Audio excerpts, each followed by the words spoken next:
Olá, paz do Senhor a todos, tudo bem? Sejam bem-vindos. Vamos falar hoje sobre o Shemitah. Explicar um pouquinho sobre o que é o Shemitah. Colhendo os frutos. Shemitah acontece com relação ao plantio, né? O plantio e a cega dos frutos. Shemitah é o sábado da terra. Aviso profético de Deus. Fala aos filhos de Israel e dize-lhes: quando tiverdes entrado na terra que eu vos dou, então a terra descansará um sábado ao Senhor. 6 anos semearás a tua terra, e 6 anos podarás a tua vinha, e colherás os seus frutos. Porém, ao 7º ano haverá sábado de descanso para a terra, um sábado ao Senhor. Não semearás o teu campo, nem podarás a tua vinha. Levítico 25, 2 ao 4. Também está escrito em Deuteronômio 15, do 1 ao 6, e também em Êxodo 23, 10 e 11. Então aqui já estamos vendo que Deus determinou que quando eles entrassem na terra prometida, Canaã, eles tinham que plantar por 6 anos, plantar e colher, porém no 7º ano eles deveriam deixar a terra descansar. Deus ia dar uma colheita tal no 6º ano que valeria por esses anos a seguir até eles começarem a plantar e a recolher de novo. Então eles tinham que ter essa obediência. No 7º ano a terra tinha que descansar. Profecia de Jeremias. Profecias prestes a cumprir, né, no tempo de Jeremias.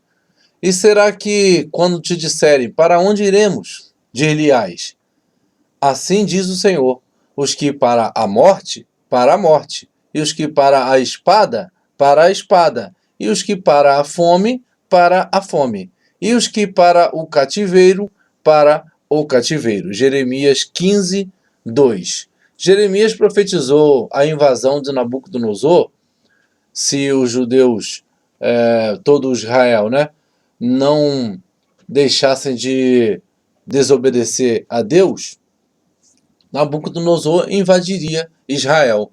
Mas eles confiavam nos seus falsos profetas. E ele ficou por cerca de 25 anos profetizando essa invasão. E eles não creram até que aconteceu. Aí, Daniel 9, já cativo e já perto de terminar o tempo em que Jeremias estava profetizando, ele falou: no 1º ano do reinado, eu, Daniel, entendi pelos livros que o número dos anos de que falara o Senhor ao profeta Jeremias, em que haviam de cumprir-se as desolações de Jerusalém, era de 70 anos. Então, Israel desobedeceu a ordem de deixar de plantar na terra por 490 anos. Portanto, ficaria 70 anos cativo na Babilônia para pagar por cada 7º ano que a terra deixou de descansar. E assim a terra descansou conforme a ordem primitiva, né? A ordem divina, aquela ordem primeira que Deus já tinha dado lá no início, antes deles entrarem na terra.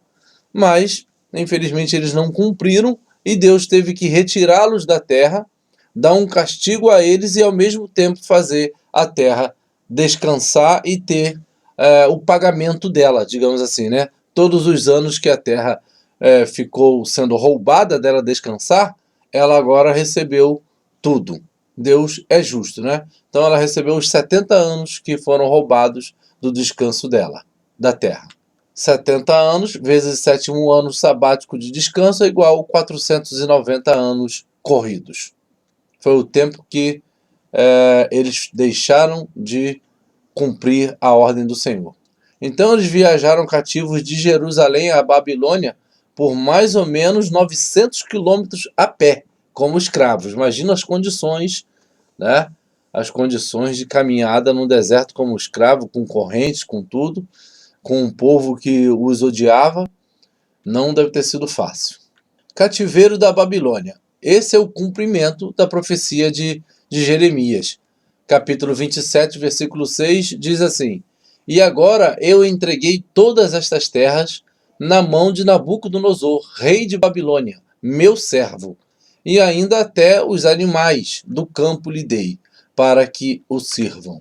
E acontecerá que, se alguma nação e reino não servirem o mesmo Nabucodonosor, rei de Babilônia, e não puserem o seu pescoço debaixo do jugo do rei de Babilônia, a essa nação castigarei com espada, com fome e com peste, diz o Senhor, até que se consuma pela sua mão. Jeremias 27, 8.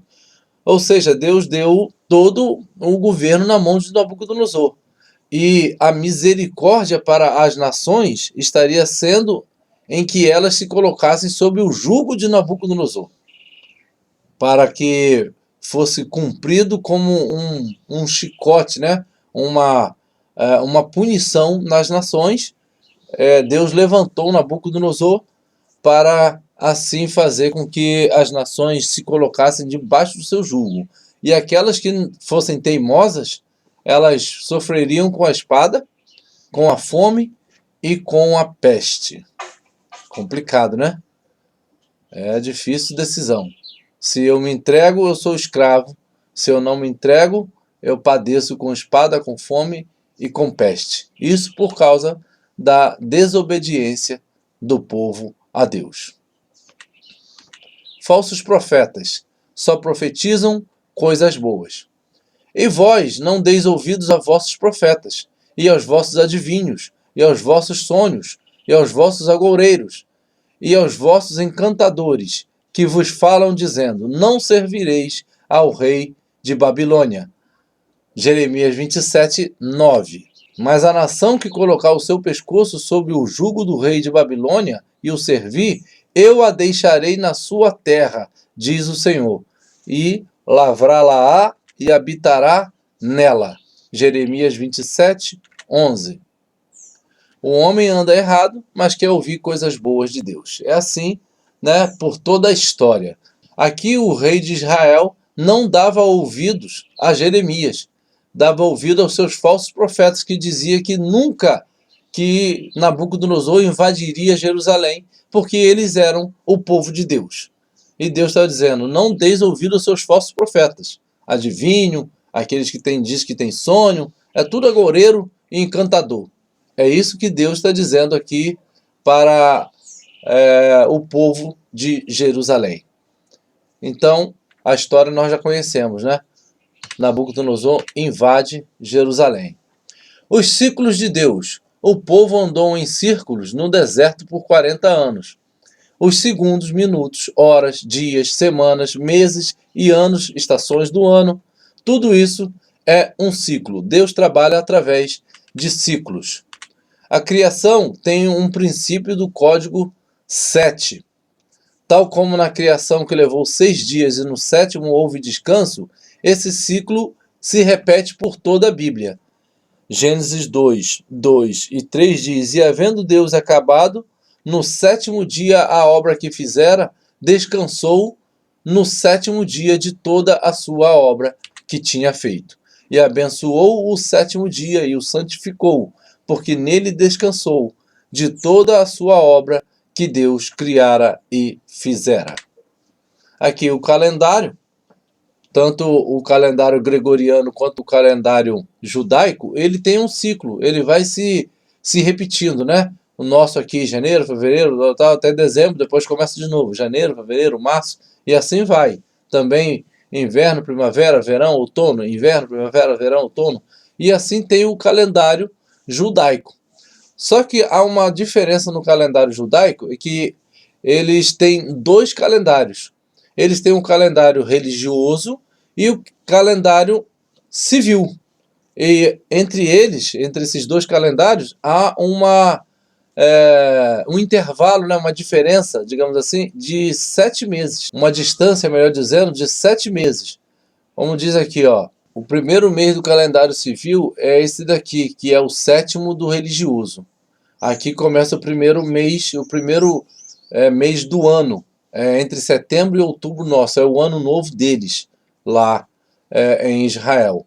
E Deus, quando a Páscoa aconteceu lá no Egito, Deus instituiu, quando libertou o povo, o mês de Nisan como o primeiro mês do calendário religioso. E este é o 7º mês do calendário civil. Então, por isso, a diferença de distância de 7 em 7 meses há o ciclo de um novo primeiro ano, seja ele civil, seja ele religioso. E o religioso se dá em nosso calendário entre março e abril. O Shemitah se chama restituição no ano Shabat, ano sabático. Princípio do Código 7. Para que a gente possa entender o Shemitah, que é uma restituição, é um descanso da terra, a gente precisa entender a cultura judaica. E Levítico vai nos dizer como seria esse procedimento. Não vamos ler agora, que lemos já lá atrás. E o Shemitah só começaria ao entrar na terra. Não poderiam fazer isso enquanto estavam no deserto, porque era lá na terra que eles começariam a plantar e a colher. O jubileu. O jubileu é o seguinte: o ano 50º vos será jubileu. Não semeareis, nem colhereis o que nele nascer de si mesmo, nem nele vindimareis as uvas das separações. Neste ano do jubileu, tornareis cada um a sua possessão. E se disserdes, que comeremos no 7º ano? Eis que não havemos de semear nem fazer a nossa colheita. Então eu mandarei a minha bênção sobre vós no 6º ano, para que dê fruto por 3 anos.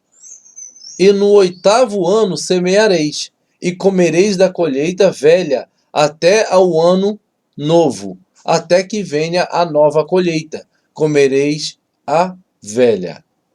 Levítico 25, 11, 13, 20 a 22. O ano novo civil judaico é no mês de Tishrei, setembro e outubro.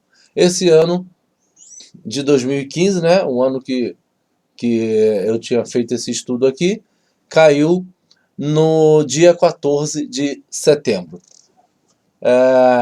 Aqui a informação do texto de Levítico é que, olha a misericórdia de Deus, Deus já estava dizendo para eles, confiem, no 6º ano eu vou dar uma colheita por 3 anos. Por que por 3 anos? Porque no 7º ano eles não iriam plantar, no 8º ano não teria o que colher, porque teriam que começar a plantar ainda, então ia passar tanto o 7º ano quanto o 8º, e eles iam começar a colher só no 9º ano. Então Deus ia estar dando para eles esses 3 anos de garantia, um depósito de uma grande colheita no 6º ano. Só que teria que ter fé e obediência para isso. Essa não seria uma escolha tão fácil para Israel, porque exige fé e obediência. É como hoje Deus fala para a gente, não trabalhe durante um ano, porque no 6º ano eu vou dar para vocês uma colheita, um rendimento tal que você vai deixar de trabalhar um ano inteiro, e no outro ano também, que você só vai receber no final do outro ano. Mas eu vou dar um rendimento tal nesse ano que você vai se sustentar. Então, como nós agiríamos? Teríamos fé para isso? É isso que Deus nos chama. Deus nos chama a ter fé, a confiar que Ele vai nos sustentar com a sua provisão. Tal como fez com eles com o maná, também faria quando chegasse na terra, mas teria que ter esse padrão de obediência. Plantariam por 6 anos, mas no 7º ano não fariam isso. E teriam que cair na fé e na obediência a Deus. Para a gente entender melhor, é só a gente se colocar no lugar deles, né? E ver que nós hoje também precisamos adquirir essa fé que Deus exige de nós, de nos colocar nas suas mãos totalmente. Não é fácil, mas é isso que Deus requer de nós.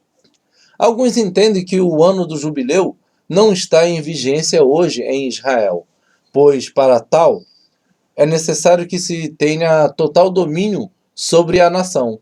A restituição de terra não é possível com partes da terra sob o domínio de outra nação, como é o caso do Monte do Templo e Jericó.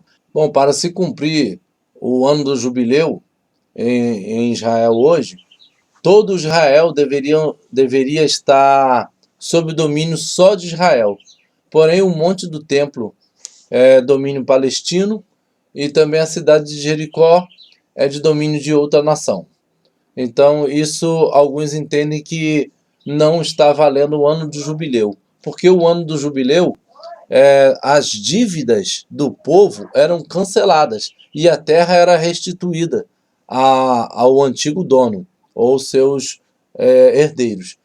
E aqui seria como a terra de Israel como um todo teria que pertencer a só Israel, para que essa reintegração de posse, digamos assim, pudesse estar acontecendo. O ano Shemitah termina em 29 do mês de Elul, que é entre agosto e setembro do nosso calendário. Estou falando agora aqui do ano de 2014, né, só para a gente ter aí um marco, né, uma data, né, foi 25 de setembro de 2014, essa informação aqui. Agricultores israelitas iniciam o ano sabático bíblico, Shemitah. Cumprindo o mandamento de Deus aos judeus, vários agricultores de Israel estão levando a sério o descanso da terra a cada 7 anos, conhecido como Shemitah, o ano sabático. Um ano em que as terras e pomares descansam sem qualquer intervenção humana. O Shemitah foi criado para que o homem provasse da provisão de Deus e se envolvesse mais com ele. Os judeus desobedeceram por 490 anos e ficaram cativos 70 anos na Babilônia. 490 dividido por 7 igual a 70. Se o Shemitah for obedecido, é bênção. Porém, se for desobedecido, é juízo. Estudiosos acreditam que reiniciou o Shemitah a partir de 1882, com mais de 25 mil judeus retornando a Israel. E após 35 anos, 5 Shemitah, acontece a Primeira Guerra Mundial. Acontecimentos históricos em anos Shemitah. Primeira Guerra Mundial, em 1917. É o ano em que os judeus, após mais de 2000 anos, recebem o direito de habitar legalmente na terra de Israel, através do Tratado Balfour, e é ano Shemitah. Acontece também uma queda na economia mundial. O Shemitah também está ligado à questão econômica, né? Vamos ver essa situação ocorrendo em fatos históricos. Aqui, uma imagem da Primeira Guerra Mundial. Segunda Guerra Mundial. Passaram-se 4 Shemitahs entre a Primeira e a Segunda Guerra Mundial. Então, 4 vezes 7 igual a 28. 28 anos e acontece a Segunda Guerra Mundial, quando surge o ditador Adolf Hitler, em 1938. 7 anos antes do Shemitah de 1945, foi quando acabou a Segunda Guerra Mundial. Aí imagem já da Segunda Guerra Mundial. A primeira restauração de Israel ocorreu em 1917 e em 1967, 50 anos depois, ou seja, um jubileu, ocorre novamente a restauração, quando Israel conquista Jerusalém. Novamente, após 7 anos, Shemitah, o ano do jubileu. Aí acontece a bênção. A guerra de 1967 é a guerra dos 6 dias, né, em que Israel venceu várias nações em apenas 6 dias. E ali eles reconquistam Jerusalém para si. E isso acontece num ano de jubileu. Ano de jubileu são 7 Shemitahs, que dá 49 anos, 7 vezes 7, né, 49. No ano seguinte, que é o ano 50, se chama ano jubileu. Como diz lá, né, no 50º ano, nós lemos lá atrás. A construção das Torres Gêmeas durou 7 anos. dos anos de 1966 a 73. Em 73, os Estados Unidos legaliza aborto de bebês antes dos 3 meses de gestação. Também mais um ano da Shemitah.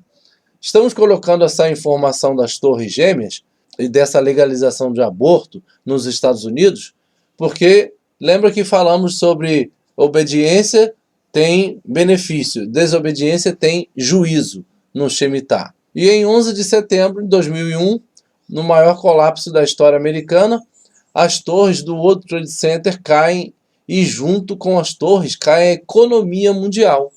De 1973 até 2001 são 28 anos, ou 4 Shemitah, juízo. Quando caiu as torres de 11 de setembro, caiu também muito a economia mundial, né? Porque os Estados Unidos, como um grande país no mundo, a economia gira muito em torno também do que esse país produz e o que acontece lá. E nesse tempo aconteceu isso daí que estamos colocando. 7 anos depois, temos uma nova catástrofe na economia mundial.